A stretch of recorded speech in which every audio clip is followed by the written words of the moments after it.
They called it the Bone Frontier. It wasn't an official name. No galactic map labeled it that way. No government admitted its existence in public records. But every pilot knew the legend. A region of space where wars had been fought for centuries, where entire fleets vanished, where sensors failed, communications collapsed, and even the stars seemed wrong. It was the place where war never truly ended. It only piled up. Captain Irina Cade swore she would never go there. She had lost 2 brothers in the Galactic War, one during a poorly planned human offensive, the other years later when a ship was lured into the Bone Frontier by a false signal and never returned. But promises don't survive war. "You're the only one with enough experience," the Admiral said calmly, "and the only one who's been close enough and made it back." Irina stared at the holographic map floating between them, a dark void scattered with interference zones and gravitational scars.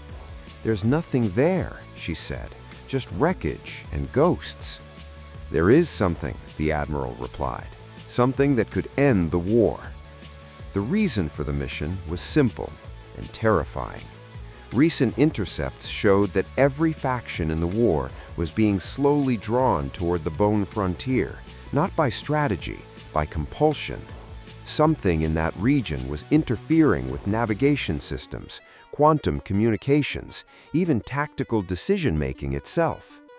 "It's like space itself is calling them," an analyst said, "like a magnet." Irina felt a chill, or like a trap. The Vigilant departed in silence. Minimal crew, no escort, no clear escape route. The moment they crossed the invisible threshold of the Bone Frontier, everyone felt it. It wasn't physical, it was psychological. Space felt heavy. Stars warped unnaturally. Fields of debris stretched farther than sensors could track. Hulls of human ships, alien vessels, and hybrids drifted together, some so old they belonged to civilizations long extinct.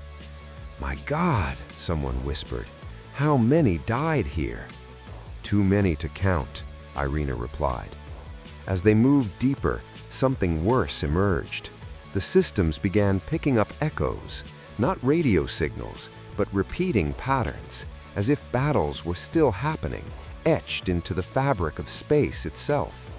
"I'm hearing voices," an operator said, "but they're not live transmissions." Irina closed her eyes briefly. "Space remembers," she said. "Too much energy was released here. Explosions, death, it all left scars." At the center of the Bone Frontier, they found the impossible. A colossal structure. Not a ship, not a station. It was something built from fused wreckage, compressed by impossible gravitational forces. Thousands of ships crushed into a single mass of twisted metal, like a broken bone that never healed properly. "This isn't natural," the chief engineer said. "No," Irina agreed. "It's intentional." As they approached, the structure activated, not with weapons, but with a message. "You arrived too late and too early," a voice said. The image that appeared on the holoscreen made the crew freeze. It wasn't human, and it wasn't a single species. It was a being made of biological and technological fragments, rebuilt countless times, eyes from different races, voices layered into one. "I am the warden of the frontier, or what remains of him." Irina's heart pounded. "What are you?" "I am the consequence of war." The warden explained. Centuries earlier, when the first great galactic war threatened total annihilation, a secret coalition made a final decision, not to build a weapon, but a containment point. The Bone Frontier was created deliberately, a place where hatred would be drawn, where fleets would destroy each other far from inhabited worlds. "You created a graveyard," Irina said, horrified. "We created a filter," the entity replied, "and I was chosen to keep it active." The warden was once a commander of an ancient race, a volunteer. His mind was bound to the structure. The wreckage became his body. The echoes of war became his fuel. "As long as I exist," he said, "war will continue to be drawn here." Irina saw the truth immediately. This doesn't end the war, it only delays it. Yes, the entity admitted, but it prevents the galaxy's collapse. Suddenly, alarms blared. "Captain," an officer shouted, "multiple fleets emerging at the perimeter, human and alien." The frontier was calling again.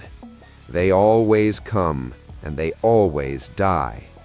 Anger surged through Irina. "How many lives have you sacrificed?" she demanded. A pause. "Countless." "And if I shut you down," Irina asked, "what happens then?" This time the silence was longer. "War will spread again. Worlds will fall. Civilizations will burn." "But there will be choice," Irina replied. "Something you took from everyone." Weapons fire erupted in the distance. Explosions lit the void. Irina understood the cruel truth. The bone frontier wasn't just a relic of the past. It was a moral crutch. The galaxy had accepted endless war, as long as it happened far enough away not to be seen. "You should not be here," the warden said. "Humans do not understand the burden of balance." Irina inhaled slowly. "We understand the weight of loss," she said, "and we're done hiding it." She made the most dangerous decision of her career. "Prepare the overload pulse," she ordered. "We're disconnecting the core." "Captain," someone protested, "this could destroy the entire region." "Or free it," she replied. "If you shut me down," the warden said, "you will be responsible for what comes next." Irina looked at the wreckage, the echoes, the bones scattered across space. "I already am," she said. "All of us are." The pulse activated. The bone frontier screamed, not in sound, but in energy. The echoes vanished. Fleets froze in confusion. Systems reset. The call ended. The structure began to collapse. "Perhaps," the warden's voice faded, "it is time for the galaxy to learn without crutches." And then, silence. When the Vigilant escaped, the bone frontier still existed, still dangerous, still filled with wreckage, but dead. No call, no warden, no excuse. The war did not end that day, but something fundamental changed. For the first time in centuries, fleets had to choose consciously whether to fight or stop. Irina stood by the viewport.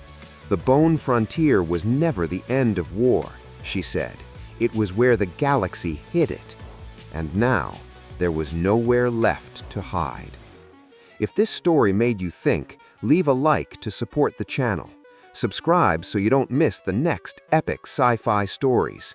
And comment below, should the bone frontier have remained active, or did the galaxy need to face war head-on? The next story is already on its way, and it dives even deeper into the secrets of the universe.